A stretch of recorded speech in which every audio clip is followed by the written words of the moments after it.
Ating pong istorbohin ang very busy schedule ni Chairperson ng Committee on Electoral Reforms and People's Participation sa Senado, si Ate Senador Amy Marcos. Maupay nga aga, ma'am. Maupay nga aga, Gayapalo. Kumusta na kayo, Ted? Ay, magandang umaga sa lahat na nakikinig. Mabuti po naman, ma'am. Ma'am, unahin ko lang po itong BARM elections postponement. Ano po ang inyong katwiran kung bakit po ayaw nyo ito ma-postpone, ma'am? Ay, nako, kasi unang-una, ikatlong postponement na yan. Ilang beses na natin pinapangako sa ating mga kapatid na Muslim na sa wakas makakaboto na sila. Talagang gustong-gusto ng bumoto ng mga yan kasi puros appointed, yung mga nakaupo. Kinatatakutan ko, pinag-iinteresan yung pera. Alam mo naman, Ted, bilyon-bilyon ang binibigay ng ating national government, yung kinatawag na black grant. Ibig sabihin, pag black grant, isang bulto, 70 billion taon-taon binibigay na talagang automatic na yon. Ngayon, kapag hindi na nanagutan yung mga nakaupo sa mga botante, parang wala naman ako nakikitang masyadong infrastructure, kulang na kulang pa rin yung mga kalsada, ospital, eskwela, kukunti lang kung tutuusin. Kaya sana magkaroon na ng eleksyon at accountable, ika nga, yung mga nakaupo sa mga botante. Hindi pwede yung appointed ng appointed, walang pakialam, at yung pera, naku, duda ko, pinag-iinteresan kasi bilyon-bilyon na. Siguro nasa 480 billion na ang naibigay ng national government sa BARM. Kung titignan mo naman, pobrehon pa rin talaga yung ating mga kapatid na Muslim. Mga pobre pa rin talaga. Opo, pero ma'am, ultimo po ang COMELEC ay may agam-agam. Bagamat sila naghahanda po sa sa tuloy na halalan kasi nga there is a prejudicial legal question naman kasi na baka daw ituloy ito and then eventually mapunta na naman po sa Supreme Court yung kaso at hindi po ito hindi manungkulan ang mga ihahalal at maging invalid pong halalan. I'm sure alam niyo po itong issue doon sa 7 district seats para nga sa Sulu na ngayon po ay hindi naman kasama sa BARM. Actually, hindi yan totoo, Ted, with all due respect. Kasi ako yung chairman ng electoral reform. Ilang beses na tinanong yan. Tinatanong ko sa kanila, matutuloy ba tayo? Kasi labas-pasok. Una, sabi, kasama yung Sulu. Pagkatapos, hindi daw kasama yung Sulu. Sabi ng COMELEC, walang problema yan. Kahit kasama ang Sulu o hindi kasama ang Sulu, magtutuloy tayo ng eleksyon kung hindi yung buong 80, kung 73 lang, minus 7. Yung minus 7, kahit ituloy na lang yung 7 seats ng Sulu, kahit sa susunod na lang. Pero uupo at uupo. Determinado yung COMELEC kasi gustong-gusto na rin nila na ituloy yan dahil ilang beses na tayo gumastos. Sa totoo lang, malaki ng gastos natin. Parating urong-sulong, parating may legal question. Nakaraan naman yung election code daw, hindi pa tapos. Ngayon naman yung issue ng Sulu, parating may dahilan For me, mababaw na dahilan na to. Okay, sige po ma'am. So, well anyway, kasi po yung aking pinagbabasihan naman po, amin po naging panayam kay Chairman. Anyway, that's right. Opo, pero although Chairman, during sa hearing namin, talaga sabi niya, kaya niyang ituloy yan kahit minus 7 seats muna. Opo, sige po. Pero ma'am, ngayon po mismo si SP Escudero at si House Speaker Romualdez na may panukala na postpone nga itong halalan at ayusin po yung pong batas concerning po sa creation ng BARM para nga po wala ng question legal. What's your take on that? Yes, ang akin kasi, nandyan na yung batas ng BARM. Wala namang fatal flaws. Siyempre, alam naman natin, work in progress yan. Hindi naman magiging perfect in 1 minute yan. So, tututukan natin ang todo-todo yan. Pero at the same time, ang pinakamahalaga, bigyan ng pagkakataon, pumili ng sariling leader, ang ating mga kapatid na Muslim. That's the most important para sa akin. At sila yung maging responsable, managutan sila sa mga botante at ipakita na nagagamit yung pera para sa kabutihan at kaunlaran ng lugar. Ano po kaya ang magiging takbo ng panukalang ito ni SP Escudero kung kayo mismo po na chairperson po ng Committee on Electoral Reforms ay tutol dito? Meron ba kayong pag-uusap with SP Escudero? Kasi malaking bagay po yung timon ng chairman dito. Well, eto nga, pinag-usapan namin ni Chairman Escudero, sabi niya, ipa-file lang daw niya, pero mismo, yung nag-author kasi ng BARM Law, ito si Senator Mig Zubiri, sina Coco Pimentel, alangan talaga sila sa pagpo-postpone kasi sabi niya, 3 beses nang nabigo yung mga tao sa Mindanao. Sinasabi natin historical injustice, hindi sila pwedeng bumoto, hindi sila nagpa-participate, kulang na kulang ang pera nila, dehadong kulelat sila sa lahat ng infrastructure. Abay, bigyan na natin ng pagkakataon, naka-3 beses na tayo mag-postpone. So mismo yung mga author ng BARM Code, talagang umaalma dyan. Okay, sige ma'am. So, ngayon po na ang inyong session na lamang po ay hanggang December at pagbalik po ninyo, abala na ho ang kayo, no? As mga re-electionista, ano ang basa niyo po dito sa panukalang ito ng postponement po at pag-aayos po sa BARM Law? Will this prosper? Ang hindi pa ako sigurado. Honestly, hindi pa kami nag-uusap ng puspusan. Pero mukhang pinipilit ng ibang sektor sa administrasyon. Ang duda ko nga, hindi naman sa tinuturo yung iba, pero parang naging komportable na sila sa bilyon-bilyon na talagang ginagamit ng BTC. Ako naman, hindi ko pinagkakait yung perang binibigay natin sa Mindanao pagkat para sa akin, talagang kinakailangan ratsyada. They have to catch up. Sobrang catch-up game sila. Kawawang-kawawa. Pero sana magamit naman sa tama. At kung hindi accountable, hindi na papasok sa eleksyon at binoboto ng tao, kahit ano pang sabihin natin, kahit ano pang galing nila, talagang iba yung elected. Opo, yes ma'am, we respect that. Ano ho naman po ang inyong katwiran, Madam Chair, kung bakit po ninyo gustong i-postpone ang barangay at saka SK election sa May ng 2029 pa? Yun. Ito naman, pinag-uusapan pa kung gaano kahaba yung term. Pero yung sa amin, talagang maliwanag. Last year pa lang sila nakaupo. Halos wala pang 1 taon, mag-election na naman next year. Kulang sa 2 taon, pambira, election na lang ng election. Masyado namang maikli itong term nito.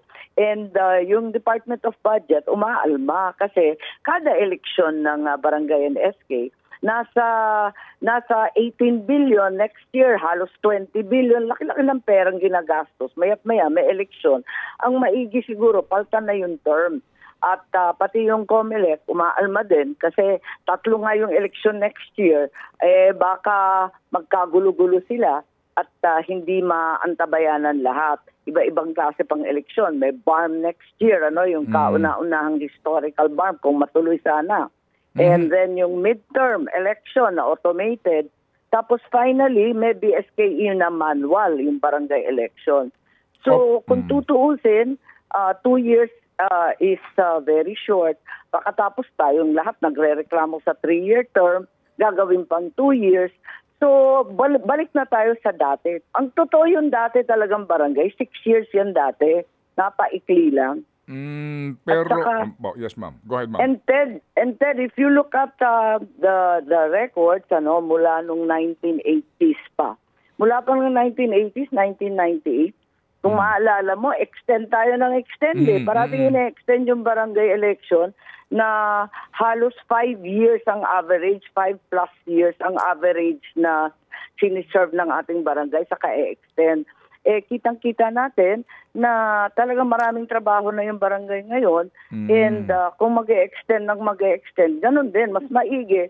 Gawin na, ipako na natin sa 6 na taon at dun na natin makita kung may performance o hindi. Opo. Yan bang 6 years po ninyo na kaisipan, ma'am, ay hango sa bagong mga studies o naisip niya lang po yan? Kasi baka sa pananaw ng iba, yung 6 years naman pa'y pagkahaba-haba. Mahaba kung sa mahaba, pero sa totoo lang, doon tayo nag-umpisa at base sa pag-aaral namin, sa basic na history natin sa barangay, extend ng extend. Parating may extension, yung dapat 2019, in-extend sa 2022. Yung 2022, naging 2023. Parating in-extend, kaya nagalit na yung Korte Suprema, sabi, tigilan na yung extension na yan, na maya't maya may extension, nakakahilo, magastos, hindi makapagplano.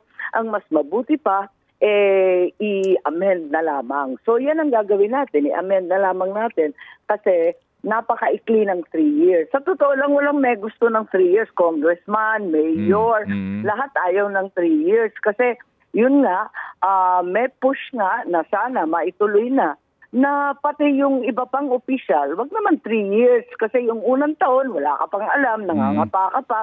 Ikalawang taon, may konti kang alam. Ikatlong taon, kampanya na naman. Walang nagagawang trabaho. Opo. Pero paano po yung yung Sangguniang Kabataan? Ganun din po ang term? Yes, yun ang hinihiling ng iba. Pagkat yung Sangguniang Kabataan, may tanong talaga. Dahil, di ba may dalawang limitasyon yan. Unang-una yung dynasty. Sila yung kauna-unahang may dynasty limitation. Pagkat bawal yung mga kamag-anak. So isa yun. Ikalawa, yung edad, di ba Ted? Kasi yung edad nila, hanggang 30 years old, na pinagpipilitan natin yan ang edad natin, pero hindi naman totoo. Ganun pa man, sa kanila, hanggang 30 talaga. Tinatanong ko sila, hindi pwede yung 6 years. Sabi ko, haba-haba, may edad na limitasyon kayo. And ang sabi naman nila, may limitasyon yung COMELEC, pinakamatanda na tatakbo ng kandidato 24 years old. Kung 24 years old yung mga opisyal nakaupo, pasok pa rin sila sa 30 years old. Pero yan ang area ng diskusyon. Okay. Walang diskusyon na sa barangay in the sense na everybody agrees na sa sobrang daming trabaho sa barangay, kailangan longer than 3 years. Pero sa SK, may katanungan kasi syempre, sa loob ng 3-6 na taon, magpapalit pa ng eskwela yung bata or else magpapakasal, lilipat sa ibang lugar, maghahanap ng trabaho sa syudad, all these things. So yun ang kinoconsider namin ngayon, yun ang matter of debate ngayon, itong sa SK. Okay, sige po. So ano Aminin ko, yun ang medyo may issue pa talaga. Yun ang contentious issue. Ano po? Sige. So, Tama, correct. Ate, Madam Chair, ano ang basa mo dito sa panukala ng BSKE postponement? Maipapasa bago kayo mag-adjourn ngayong third regular session? Well, ito nga ang katanungan kasi nakapending na yung nakaalat na pera, 12 billion na naman. Ako talaga naman. 12 billion na naman sa eleksyon ng BSKE. So nananawagan nga ako sa mga kasamahan, naghahagilap tayo ng pera. Kung pwede natin i-postpone to, yan nga, yung pondo, ikalawa, yung mga barangay, kasi may eleksyon tayo, mas lalong magulo kapag yung barangay nangangampanya rin. Talagang magulo, wala na magpapatakbo ng bansa ng isang taon. Puro sa eleksyon na lang ang nasa utak. Hindi maganda yon. So, pinagpipilitan ko na sana between the budgetary constraints at saka itong problema nga na puros eleksyon na lamang, abay baka mahahabol pa. So inaasam-asam natin na ituloy ito. Okay, sige po. Mayroon pong tanong na si Chacha. Ano po, ma'am? Go ahead. Hey, hi, DJ Chacha. How are you? Good morning, Senator Amy. Ngayon ka lang namin nakausap. So ngayon ko lang po ito maitatanong sa inyo. Nag-uusap pa po ba kayo ni VP Sara? Oo naman, kaibigan ko naman talaga yon. Kaya lang, syempre, alam mo naman, lahat ng kaibigan, sabi nga, ano yung nasa libro ng unang kaibigan ni BP na talaga may bagyo, may lindol, may kung ano-ano nangyayari. Pero sa akin kasi, ang totoo, ayan na nga, sinasabi ko na nga, magkakaroon ng hagisan ng putik, magkakaroon ng sakitan ng loob. Kaya nga, hindi na nga ako sumama sa alyansa para hindi na ako maipit sa lahat ng mga minamahal ko sa buhay. Ayan na nga, nagkainitan na. Talagang umiiwas ako dyan. Gusto ko lang magtrabaho. Ang dami-daming issue Senator, kailan kayo huli nag-usap? Ito po ba yung after po niya, bitawan yung mga salita tungkol po sa namayapa niyo pong ama? Hindi pa kami nagkikita Hindi pa kami nagkikita. Busy yun So, at nauwi sa Davao. Oo. Kayo po ba'y Pero nagte-text naman, nagkukumustahan. Yun nga lang, eto nga umiiwas nga ako sa gulo Gusto ko good ako sa lahat dahil eto nga, I'd like to be able to cross the line, di ba? Mahirap magtrabaho kung may linya, tapos sasabihin, bawal dito, bawal dyan. Dapat makausap mo lahat para makompleto mo yung boto kung sakasakali may botohan. Halimbawa sa Senate, ayun, wala kang kaaway. Tapos yung sa party-partido, mahirap yung ganun eh. Parating nag-iisip ng politika. Yun naman din po ang sinasabi ng iba dahil sa politika wala naman talagang permanenteng kaibigan o kaaway. Pero sabi nyo nga po, wala pang ugnayan talaga personal or kahit yung tawag pero nagte-text kayo. Even after po nung kanya pong mga binitawang salita, doon po tungkol sa inyong ama, nag-message po ba kayo sa kanya? Siya po ba ang nag-text sa inyo? Paano po yung naging usapan nyo? Hindi naman. Narinig ko na kasi yun eh. Luma na yun. Narinig ko na yun na siyempre, miski sa pagkakaibigan, minsan nagkakaganyan. At alam ko na magkakaitsahan na ng dungis yan eh. Talagang magkakaroon ng putikan. Kaya umiiwas na ako sa ganyan eh. Pero iba naman kasi yung pinag-uusapan diyan. So umiiwas na talaga ako sa mga ganyang usapin. Kung minsan masyadong madugo, galit na yung isa't isa. Hindi pwede talagang pumagit na. Mas maigi umiwas na lamang. Ito pong patuloy na investigasyon sa Quadcom, ukol pa rin po dito sa confidential funds ni VP Sara. Ano pong komento nyo dito? Yung sa Quadcom, hindi natin dapat talikuran na marami silang ebidensya na nakalkal na at nabunyag sa publiko. Ang akin kasi, hindi ako masyadong hat na hat sa investigasyon kasi ang gusto ko, may prosecution na kagad. Kung kakasuhan, di parusahan na, di tapos na. Ang problema sa amin, sa Kongreso at saka sa Senado, hindi naman nauuwi sa kaso. Ang sa amin, in aid of legislation. So para sa akin, kung may sapat na ebidensya, maraming nang naungkat, abay ihain na yan sa korte para once and for all maparusahan na talaga yung may sala. Opo, ma'am, akin naliliwanagan yung iba yung Quadcom dito po sa Good Government Committee investigation. Sa Good Government Committee, yun po yung kay VP Sara dito po sa Intelligence Fund. Sa Quadcom po, yung War on Drugs at EJ case. Ano pong inyong tinutukoy doon? Pareho. Sa lahat ng sandali, sa lahat ng pagkakataon, kapag may investigasyon, alam natin yung investigasyon, ang tutumbukin lang ng Senate at ng Kongreso, iisa, di ba? Iisa, in aid of legislation. Babaguhin yung batas.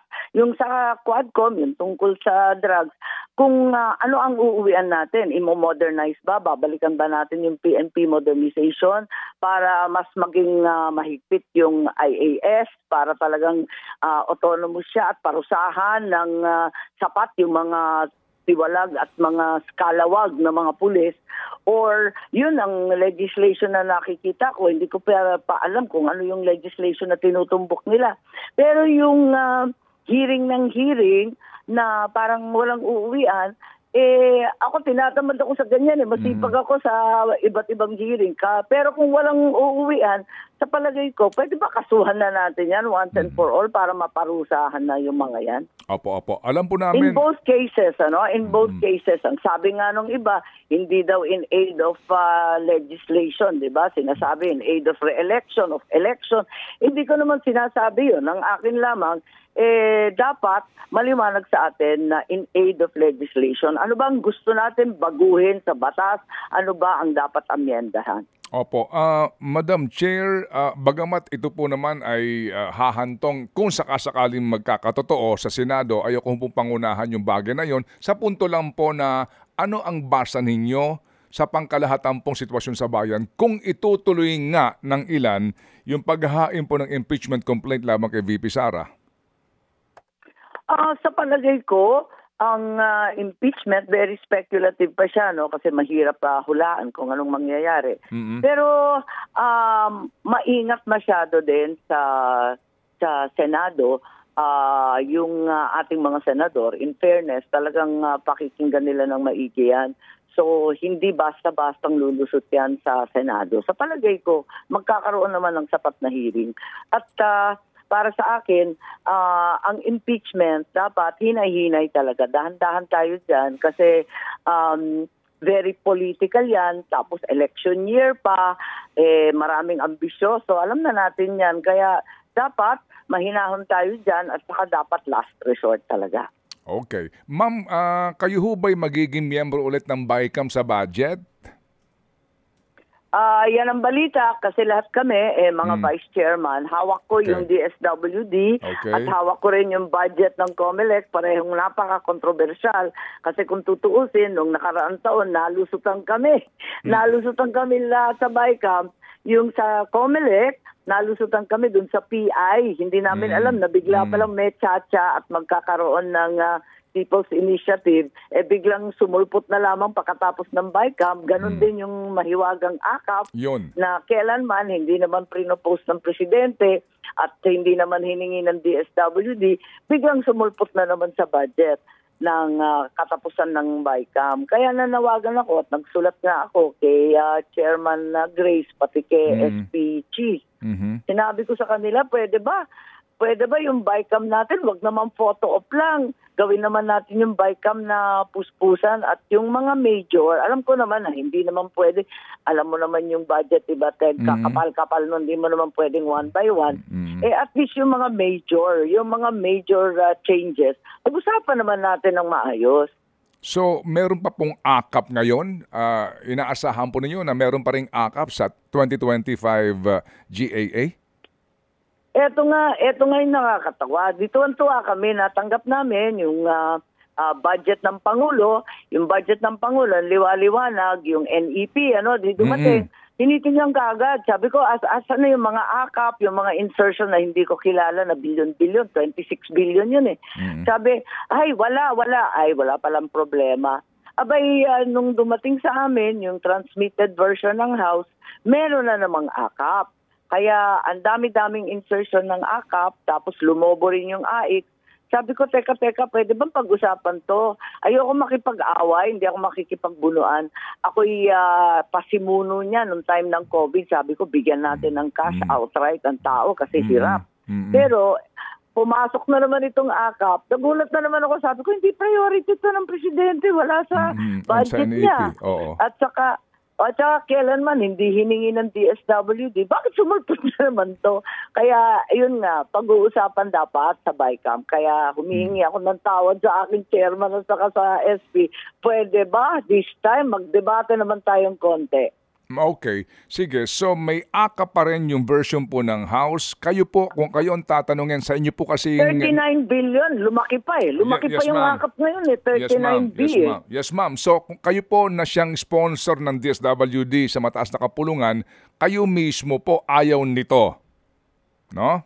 Well, hindi ko siya maintindihan eh. Kasi mismo yung DSWD Secretary, si Rex Gatchalian, sabi ko, program ba ninyo yan? O hindi ba natin palawakin na lang yung 4Ps kasi may maayos na listahan? Hindi ba pwede natin palakihin na lang yung iba't ibang tulong natin, kalahi seeds para magkaroon ng kabuhayan, ng sustainable livelihood, ng educational assistance, yung bagong food stamp program, bagong-bago lang, bigyan natin ng pera. At least may guidelines yun. Ang problema sa AKAP, hindi namin alam kanino ibibigay. Tapos ang suspetsa ng marami na pupolitika kasi pati barangay kapitan, pati opisyal nakapila daw. Hindi maganda yun. Dapat ang bigyan dyan yung nangangailangan. Opo. Sige po, ma'am. So, ma'am, dito po sa inyong panawagan na magkaroon talaga ng diskusyon sa BICAM, kayo ba'y naniniwala din po na ang BICAM ay ginagawa hindi po sa pribadong establishment kundi man po sa Senado o sa lower house kasi hindi naman nagkukulang kayo ng siguro ng silid dyan? Tama.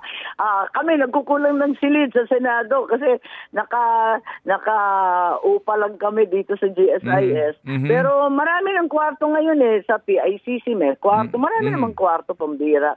Ang akin kasi, ang nangyayari, kasi unmanageable nga yung budget kung isa-isahin. Hindi naman pwede talaga himayin. Pero yung major, kapag 26 billion, 40 billion, ano laking halaga, siguro naman kailangan pag-usapan. Eto, naghihirap tayo. Eto sa baha.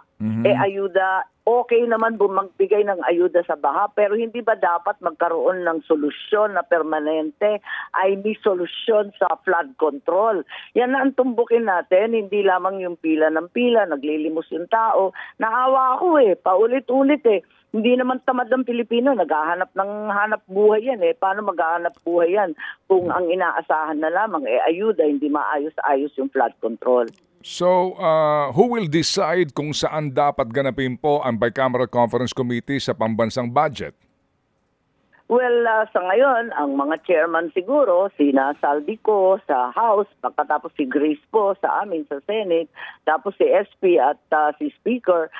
Yan ang panawagan ko na wag sana yung sinasabing micro-BICAM na iilan lang ang nag-uusap. Sana ipaliwanag naman sa amin kasi pag nagkaputukan, katulad nitong AKAP, kapag nagkagulo at nagprotesta yung tao sa People's Initiative, kami namang ibang senador at congressman ang nananagot.